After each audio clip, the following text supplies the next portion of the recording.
नमस्कार दोस्तों, मैं अखिलेश कुमार अपने YouTube चैनल संगम जीएस एकेडमी में आप लोगों का स्वागत करता हूं। हम लोगों का आज ये वैदिक सभ्यता का अंतिम टॉपिक है, जो हम लोग उत्तर वैदिक काल का इसका हम लोग धार्मिक जीवन पढ़ लेंगे तो चैप्टर यहीं पर समाप्त हो जाएगा। अभी तक हम लोग इसको बहुत अच्छी तरह से कवर करते हुए आए हैं, तो इसमें कुछ पॉइंट हैं जो एग्ज़ाम की दृष्टि से महत्वपूर्ण है, उसको हम लोग देखेंगे और इस चैप्टर को हम लोग समाप्त कर लेंगे। अगर आप लोग चैनल पर नए हैं तो चैनल को सब्सक्राइब करिए और वीडियो को ज़्यादा से ज़्यादा शेयर करिए, जिससे थोड़ा हमको भी मोटिवेशन मिलता रहे। ठीक है, तो अब तक हम लोग मतलब कि इसका राजनीतिक देख चुके हैं जीवन, धार्मिक जीवन देख चुके हैं, धार्मिक हम लोग पढ़ रहे हैं, सामाजिक देख चुके हैं और इसका आर्थिक देख चुके हैं। तो इन सब में जो बदलाव हुए मतलब कि ऋग्वेद में और जैसे ऋग्वेद में से उत्तर वेद में जो बदलाव आए तो उसमें हम लोग बहुत चीज़ देखें, जैसे मतलब कि क्षेत्र के आधार पर समाज देखें, मतलब समाजों का उसका गठन देखें और कबीलाई संरचना देखें, जो उत्तर वैदिक काल में क्षेत्र पर आधारित वंश पर आधारित हो गई। उसी प्रकार से हम लोग देखें अर्थव्यवस्था में बदलाव आया। ऋग वैदिक काल में एक दो अनाजों का महत्व था, लेकिन उत्तर वैदिक काल में हम लोग देखते हैं कि फसल का महत्व बढ़ जाता है, क्योंकि लोहे के उत्पादन में बढ़ोतरी वहाँ पर देखी जाती है। तो उसी प्रकार मतलब कि काफ़ी विशेषताएँ देखेंगे वहाँ, मतलब कि अब देखेंगे कि उत्तर वैदिक काल में आते आते जो कबीलाई संरचना पर आधारित थे, मतलब कि राजा का चयन होता था, और उत्तर वैदिक काल में आते आते यहाँ पर वंश के आधार पर इसका चयन होने लगा। तो इन सब चीज़ों को हम लोग देख चुके हैं। तो आज हम लोग इसका उत्तर वैदिक काल में हम लोग देखेंगे कि इसके धार्मिक जीवन में क्या क्या बदलाव आते हैं। तो आइए इसको हम लोग शुरू करते हैं। तो उत्तर वैदिक काल में अगर देखा जाए तो पहले देखते हैं मतलब कि जो ऋग वैदिक काल में धार्मिक जीवन में क्या विशेषताएँ थीं। तो उसमें सबसे पहले उसमें हम लोग देखेंगे वहाँ पर मतलब कि जैसे देवी जो प्रकृति की देवी थी या देवता थे, उनकी लोग पूजा करते थे नेचुरली, मतलब जो मिले हुए थे, यानी कोई देवता वैसे देवता की पूजा नहीं होती थी, मतलब प्रकृति के देवताओं की पूजा की जाती थी। तो उसमें हम लोग देखेंगे तो यहाँ पर भी वो प्रक्रिया आपका बरकरार रहती है। मतलब कि देखा जाए तो उत्तर वैदिक काल में भी प्रकृति के देवियों की ही पूजा लोग विशेषकर करते थे। तो उसमें अगर देखा जाए तो प्रकृति का दैवीकरण की प्रकृति के देवियों की पूजा की जाती थी। तो उसमें अगर हम लोग देखते हैं तो उसमें जैसे आपके क्या हो जाते हैं, एग्जाम्पल अगर हम लोग देखा जाए तो यहाँ पर वायु हो गया, वर्षा हो गया, आपका जल हो गया, और क्या हो जाएगा मेघ गर्जन। ठीक, मेघ गर्जन इत्यादि की लोग पूजा यहाँ पर करते थे। और एक चीज़ हम लोग और देखते हैं कि ऋग वैदिक काल में वहाँ पर न तो मंदिर का विकास होता है, न तो मंदिर के साक्ष्य मिलते हैं, न तो मूर्ति पूजा का साक्ष्य मिलता है। लेकिन उत्तर वैदिक काल तक आते आते हम लोग देखेंगे यहाँ पर मूर्ति पूजा होने लगती है। क्या होने लगती है? मूर्ति पूजा प्रारंभ हो जाती है। ठीक, तो अगर आपसे पूछ लिया जाए तो उत्तर वैदिक काल में या ऋग वैदिक काल में मूर्ति का प्रारंभ हो जाता है, मूर्ति पूजा का प्रारंभ हो जाता है, तो आपका क्या हो जाएगा कि उत्तर वैदिक काल में मूर्ति पूजा की प्रारंभ मतलब कि आरंभ हो जाता है। ठीक, तो अगर इसमें हम लोग देखते हैं तो अब दूसरा पॉइंट हम लोग देखेंगे जो है इनके देवताओं के बारे में देखेंगे। तो जैसे हम लोग देखते थे कि मतलब कि ऋग्वेद में देखेंगे तो 3 महत्वपूर्ण देवता थे। पुरुष प्रधान समाज था, देवताओं को ज़्यादा मान्यता दी गई थी, लेकिन महिला जो देवियाँ थीं उनको भी महत्व दिया गया था, उनकी भी पूजा की जाती थी। जैसे हम लोग उसमें देखे तो उषा देखे थे, पृथ्वी देखे थे, सावित्री देखे थे, सिनीवली देखे थे। तो सब महिला देवियों की चर्चा मिलती है। लेकिन यहाँ पर महिला देवियों की स्थिति हम लास्ट में भी पढ़ेंगे, लास्ट पॉइंट में पुरुष देवता को हम लोग देख लेते हैं। तो पुरुष देवता में अगर देखा जाए तो वहाँ ऋग्वेद में जो मुख्य देवता थे 3 थे। तो उसमें कौन थे? इंद्र थे, अग्नि थे और वरुण थे। लेकिन हम उत्तर वैदिक काल में आके देखेंगे तो उसमें से मतलब कि इंद्र और अग्नि का महत्व खत्म हो जाता है, यानी कि उनकी भूमिकाओं को मतलब लोग कहते हैं उनकी पूजा करना बंद कर देते हैं। लेकिन थोड़ा सा वरुण का यहाँ पर हम लोग देखें प्रभाव भी बना रहता है। और यहाँ पर नए तो यहाँ इनके देवताओं का उसका वो लोग मानने लगते हैं, जैसे पुरोहित हो गया, विष्णु हो गए और रुद्र हो गए। आइए उनके बारे में जान लेते हैं। तो इसमें 3 नए देवता आ जाते हैं। उत्तर वैदिक धर्म में पुरुष देवताओं की प्रधानता बनी रही मुख्य देवता के, लेकिन जो ऋग्वैदिक देवताओं का अस्तित्व खत्म हो जाता है। यहाँ पर 3 मुख्य देवता अलग से आ जाते हैं। कौन आ जाते हैं? प्रजापति आ जाते हैं। ठीक, और कौन से? विष्णु आ जाते हैं, और कौन आते हैं? रुद्र आ जाते हैं। तो 3 नए यहाँ पर उत्तर वैदिक काल में देखेंगे 3 नए देवताओं को यहाँ पर लोग पूजा करने लगते हैं। तो प्रजापति के बारे में कहा जाता था इस सृष्टि के जो है कि रचनाकर्ता हो गए या सृजनकर्ता हो गए, तो प्रजापति को ये लोग सृजनकर्ता या रचनाकार के रूप में मानते थे, उस रूप में इनकी पूजा करते थे। और प्रजापति को ही सभी देवताओं का पिता कहा गया, ठीक, सभी देवताओं का पिता कहा गया। तो देख लेते हैं, तो इनको प्रजापति को क्या क्या कहा जाता था? रचनाकार कहा जाता था और सृजनकर्ता यानी कि सृष्टिकर्ता या सृजनकर्ता कहा जाता था, ठीक। और प्रजापति को देवताओं का पिता भी कहा जाता था, ठीक। और दूसरे देवता आपके कौन हो जाते हैं? विष्णु हो जाते हैं। तो विष्णु को लोगों के पालक के रूप में जानते हैं, ठीक, लोगों का पालन पोषण करने वाले के रूप में जाना जाता है।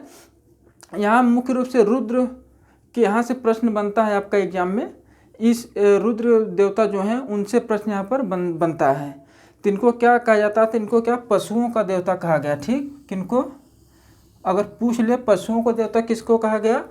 तो रुद्र को कहा गया, ठीक। और रुद्र की उत्पत्ति के बारे में ऐसा बताया जाता है, ऐसी जानकारी मिलती है या वेदों में लिखा गया है कि जो यहाँ के देवताओं थे उनका जो उग्र भाग था उनसे इनका जन्म हुआ है, उस अंश से इनकी उत्पत्ति हुई है, ठीक। तो रुद्र की उत्पत्ति किससे हुई है? तो इस उत्तर वैदिक काल के देवताओं के जो उग्र वाला अंश था, जो क्रोध वाला अंश था, उससे आपका क्या हो जाता है कि रुद्र देवता की उत्पत्ति होती है। और अथर्ववेद में इनके नामों की चर्चा की गई है। तो इनके नामों में देखेंगे तो इनका भूतनाथ हो गया और इनका हो जाएगा महादेव हो जाएगा और नीलोदर। तो इनके 3 नामों की चर्चा आपको कहाँ से मिलती है? अथर्ववेद से मिलती है। तो अथर्ववेद से इनके क्या क्या नाम बताए गए हैं? एक तो भूतनाथ बताया गया है, ठीक, दूसरा नीलोदर बताया गया है और तीसरा क्या बताया गया है? महादेव बताया गया है, ठीक।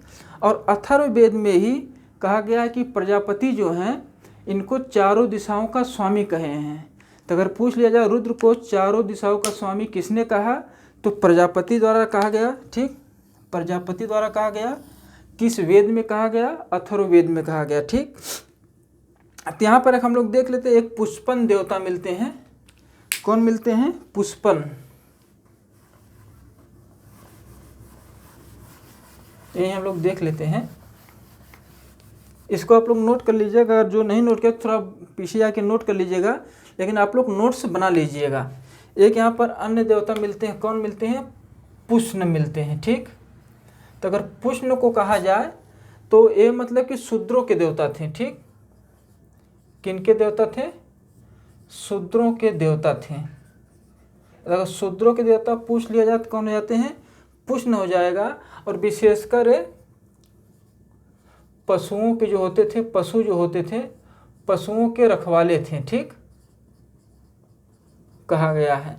और अगर देखा जाए जैसे इंद्र और अग्नि का तो यहाँ पर अस्तित्व खत्म हो जाता है, लेकिन वरुण अभी भी अस्तित्व में इनका रहता है।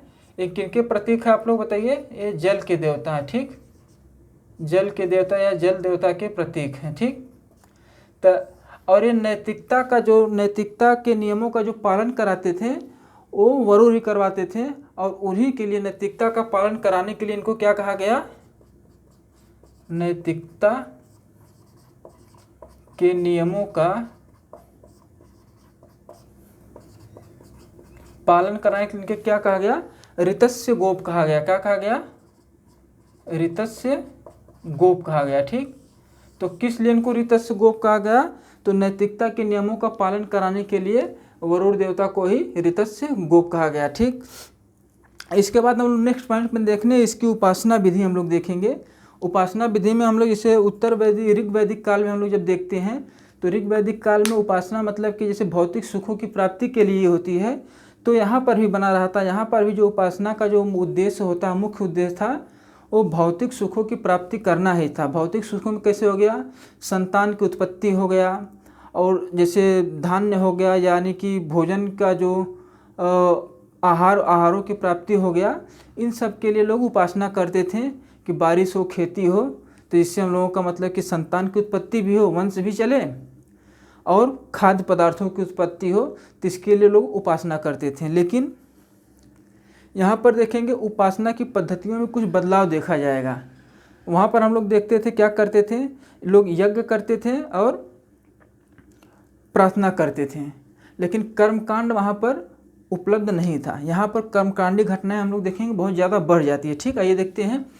तो उपासना की विधि जो है कि बलि पर केंद्रित हो जाती है। वहाँ पर देखेंगे बलि को नकारा गया था, क्योंकि वहाँ पर ऋग्वेद में देखेंगे कि बलि को नकारा गया, क्योंकि पशु को ही मुख्य धन, आय का मेन स्रोत पशु ही थे। ठीक, तो यहाँ पर नए पॉइंट आपको क्या मिलेगा, यहाँ पर उपासना की विधि में बलि पर जोर दिया गया। बलि मतलब कि यज्ञों और उसकी आवृत्ति काफ़ी बढ़ने लगी यहाँ पर, और इससे क्या होने लगा, तो और कर्मकांडी अनुष्ठान के महत्व देख लेते। पहले बलि केंद्रित हो गई और धर्म का स्वरूप कहीं अधिक कर्मकांडी हो गया, और क्या हो गया, अनुष्ठानिक हो गया। तो हम लोग उत्तर ऋग्वेद में देखते हैं तो यहाँ कर्मकांड को नकार दिया जाता है, लेकिन यहाँ पर जो है कर्मकांड अनुष्ठान काफ़ी बढ़ जाते हैं, काफ़ी मात्रा में बढ़ जाते हैं, पशु बलि बढ़ जाती है। बलि से क्या हो जाता है, बलि की थोड़ा प्रारंभ होने से यहाँ पर देखेंगे तो पशुओं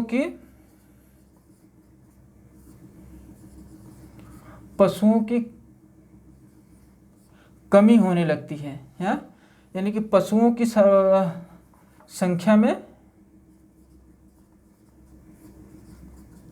कमी होने लगती है। किसके कारण होने लगती है, कि बलि के कारण इनके संख्या में कमी होने लगती है, और जिससे क्या होता है, मतलब कि धन के स्रोत में भी कमी आने लगती है। क्या हो जाता है, इससे क्या जाता है, धन के स्रोत में भी कमी आ जाती है। ठीक है, अब इनका मतलब कि जो महत्व इसलिए बढ़ता गया, क्योंकि देखा जाए मतलब कि जो ये समाज तो परिवर्तित हो रहा था, जाति भी मतलब कि जैसे वहाँ मतलब कर्म करने अब रक्त के आधार पर यहाँ उसका समाज का निर्माण होने लगा।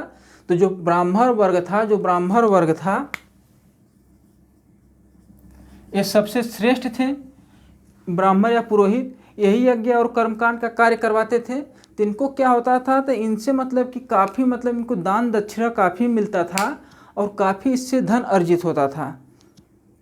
एक तो इनका पहला उद्देश्य हो जाता था, दूसरा हो जाता इसलिए कर्मकांडों को ज़्यादा बढ़ावा देते थे, और दूसरा क्या हो जाता था, ये जो यज्ञ होते थे या याज्ञिक अनुष्ठानिक कार्य जब होते थे, तो पूरा जो समाज के लोगों को ही बुलाया जाता था, और उनको राजा के अधीन रखने का कार्य ये ब्राह्मण वर्ग ही वहाँ पर यज्ञों के माध्यम से करवाता था। यहाँ पर दोहरा उद्देश्य आपका हो जाता है, यानी कि अपनी स्थिति को मजबूत करने के लिए, अपनी समाज में स्थिति बढ़ाने के लिए, और अपने नियमों का पालन करवाने के लिए ये यज्ञ और कर्मकांडी कांड करवाते रहते थे। ठीक है, नेक्स्ट पॉइंट हम लोग देखते हैं। तो यहाँ इनका महत्व नहीं आएगा, लेकिन यहाँ पर पूछ लेता है कि बलि मतलब कि कहाँ पर प्रारंभ हो जाती है, तो ऋग्वेद में तो आपको नहीं मिलेगा, लेकिन उत्तरवेद में आपको मिल जाता है। ठीक, और चौथा पॉइंट हम लोग देखते हैं, इसका उद्देश्य जो हम अभी कहें कि भौतिक सुखों की प्राप्ति ही करना था।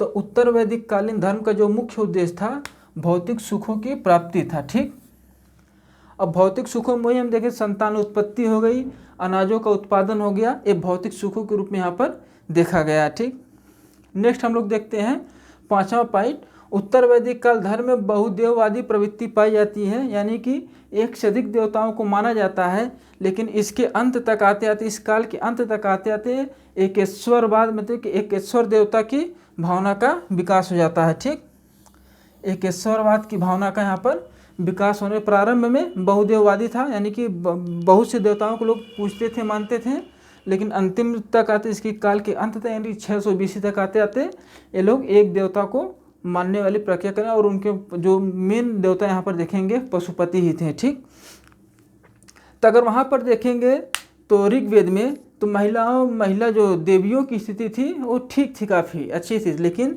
समाज बदलता गया, पितृसत्तात्मक समाज आप लोगों को पता ही है, तो जिसमें मतलब कि पुरुष प्रधानता होती है।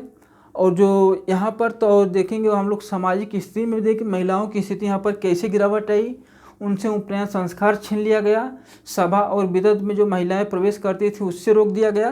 तो यहाँ पर वैसी स्थिति देवियों की भी हो जाती है यहाँ पर, तो देवियों का स्थिति में गिरावट देखी जाती है, उनका महत्व कम होने लगता है।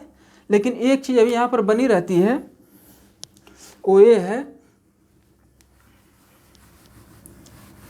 ठीक, तो देवियों को नेक्स्ट पॉइंट हम लोग लिख लेते हैं,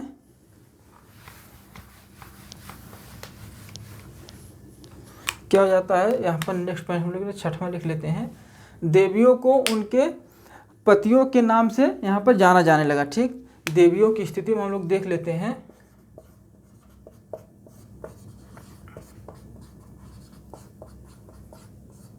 स्थिति, ठीक, तो देवियों को यहाँ पर उनके पतियों के नाम से पहचाना जाता है। ठीक, अब आप कहेंगे कि देवियों के नाम से कैसे पहचाना गया।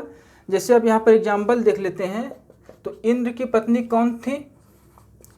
इंद्र की पत्नी हो जाती है कौन? इंद्राणी। ठीक,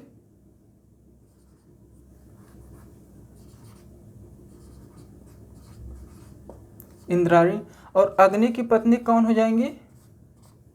आग्नेय। तो इनकी अपनी कोई पहचान नहीं थी। इनकी पहचान किससे बनी? इंद्र देवता से बनी। आग्नेय की पहचान किससे बनती है? अग्नि देवता से बनती है। ठीक, तो यहाँ पर यही हो गया, मतलब महिलाओं की स्थिति में देखा जाए या उत्तर वैदिक काल में या देवियों की स्थिति में देखा जाए तो काफ़ी गिरावट हमको देखने के लिए मिलता है। तो ये तो हमारा था मतलब कि इसका धार्मिक जीवन उत्तर वैदिक काल का, और ये टॉपिक मतलब कि हम लोगों का समाप्त हो गया है। इसका मतलब कि हमें अगर आप लोग कहेंगे, कमेंट के द्वारा बताएंगे, तो इसका हम पॉइंटर के रूप में PDF बना देंगे और आप लोगों को इसको फ्री ऑफ कॉस्ट इसको दे दिया जाएगा, जो हम नंबर कुछ जारी करेंगे उसके माध्यम से। ठीक है, तो यहाँ तक आप लोग अगर वीडियो तक आ ही गए हैं तो चैनल को प्लीज़ सब्सक्राइब कर लीजिए। अपने दोस्तों में ज़्यादा से ज़्यादा इसको आगे बढ़ाने का कार्य करिए। इसमें कुछ नई घोषणाएँ होने वाली है जो मैं कुछ दिन में करने वाला हूँ। ठीक है, तो आज के लिए बस इतना ही। जय हिंद, नमस्कार।